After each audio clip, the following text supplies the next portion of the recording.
It was late September when two best friends, Ethan and Jake, decided to take a weekend trip into the dense wilderness of Black Hollow Forest. Known for its breathtaking views, towering pines, and eerie legends whispered around campfires, it seemed like the perfect place for an adventurous getaway. The forest had been their dream destination since childhood, a chance to escape the chaos of city life and reconnect with nature. But what they found in those woods would haunt them forever.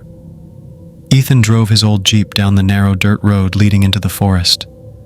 The sun filtered through the thick canopy above, casting dappled light on the ground below. Jake sat shotgun, scrolling through his phone as he read aloud from a local blog about the area's history. "Did you know this place is called Shadowless Forest by locals?" Jake said, squinting at his screen. "Apparently there are stories about people disappearing here without a trace." Ethan laughed nervously, gripping the steering wheel tighter. Yeah, I've heard all that stuff before. Ghosts, curses, blah blah blah. It's just trees, man. Trees don't eat people." Jake smirked but didn't respond. He scrolled further, reading silently now. Something caught his eye, a comment buried deep in the thread. His face went pale. "What is it?" Ethan asked, noticing the sudden shift in Jake's demeanor. Jake hesitated, then spoke softly. Someone wrote, "If you ever go there, don't look behind you after sunset." Ethan rolled his eyes. "Oh great, another cryptic warning. Just what we need to spice up our camping trip." They arrived at the designated clearing where they planned to set up camp. The air smelled crisp and earthy, filled with the scent of pine needles and damp soil. As they unpacked their gear, the sun began its slow descent toward the horizon, painting the sky in hues of orange and purple. For hours they explored the surrounding woods, laughing and joking as they always did. But as twilight fell, something strange happened.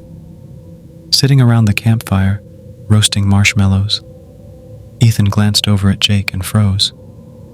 "Dude," he said slowly, pointing at him. "Where's your shadow?" Jake frowned, looking down at the ground. Sure enough, while the fire cast flickering light across the forest floor, neither of them had shadows. At first, they thought it might be some trick of the light, or maybe the angle of the flames. But no matter how they moved, twisted, or turned, their shadows remained absent. "That's weird," Jake muttered, standing up to inspect himself more closely. "Maybe it's just the firelight messing with us." "Yeah, probably," Ethan agreed, though unease crept into his voice. "Let's check under the moonlight." They walked away from the campfire, deeper into the clearing. Above them, the full moon hung low in the sky, bathing everything in silvery light. And yet, even under the moon's glow, their shadows were nowhere to be seen. A cold breeze swept through the trees, sending shivers down their spines. Neither of them wanted to admit it, but both felt the same gnawing sense of dread settling in their chests. "We should head back," Ethan suggested, trying to sound casual. "It's getting late." As they turned to leave, movement caught Jake's eye. He spun around, heart pounding. There, on the edge of the clearing, stood two figures, dark, humanoid shapes outlined against the moonlit trees.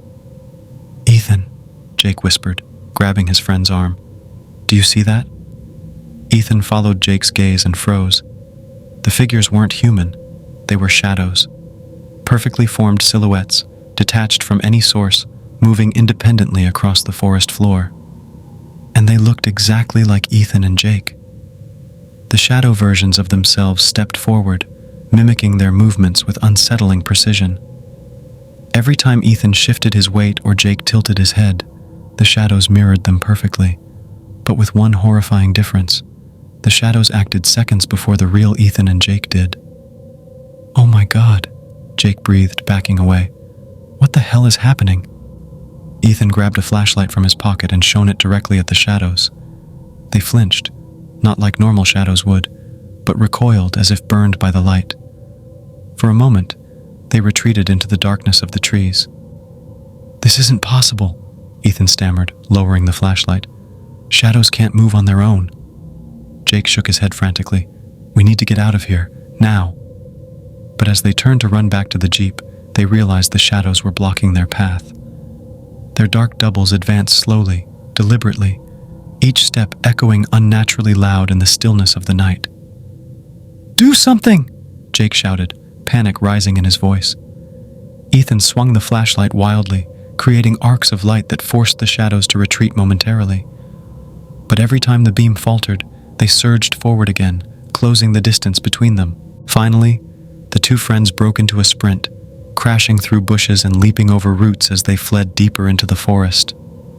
Behind them, they could hear the soft rustling of leaves, too quiet to belong to animals, too deliberate to be random noise. Their own shadows were following them. Exhausted and terrified, Ethan and Jake collapsed near a stream just as dawn broke. The sunlight streaming through the trees brought a small measure of relief. Whatever force animated their shadows seemed weaker during the day. "I think we lost them," Jake panted, wiping sweat from his forehead. "At least for now." Ethan nodded, though his hands trembled as he reached for his water bottle. "We have to find a way out of here. This place, it's not right." As they rested, they noticed something odd. Their reflections in the water were distorted.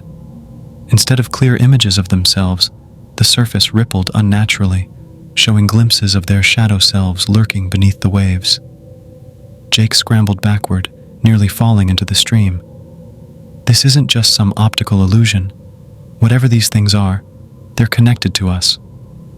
Ethan stared at the water, his mind racing. What if they're trying to replace us? By midday, they stumbled upon an abandoned cabin hidden deep within the woods. Hoping to find supplies, or at least shelter, they cautiously entered. Inside, the air was heavy with decay, and the walls were covered in faded photographs and strange symbols carved into the wood. One picture in particular caught their attention. A black and white photo of two men standing outside the cabin, their faces eerily familiar. Beneath the image, scrawled in shaky handwriting, were the words, "They took our shadows, then they took us." Before either of them could process what they'd seen, the temperature plummeted. Frost spread across the windows, and the door slammed shut with a deafening crash. From the corners of the room, their shadows emerged, not flat and two-dimensional, but solid, tangible entities. They loomed over Ethan and Jake, their forms shifting and writhing like living smoke. "You shouldn't have come here," the shadows whispered in unison, their voices echoing inside the friends' minds. "You belong to us now." Ethan and Jake backed against the wall, trapped. The shadows lunged forward, enveloping them in darkness. Days later, search parties combed Black Hollow Forest after Ethan and Jake failed to return home. They found the jeep parked neatly at the edge of the clearing, along with their camping gear, but no sign of the two men. Locals claimed to have seen two shadowy figures wandering the woods at night, their movements eerily human. Some say that if you venture too far into Black Hollow after sunset, you'll lose your shadow, and soon after yourself. To this day, hikers report hearing faint whispers carried on the wind. "Don't look behind you.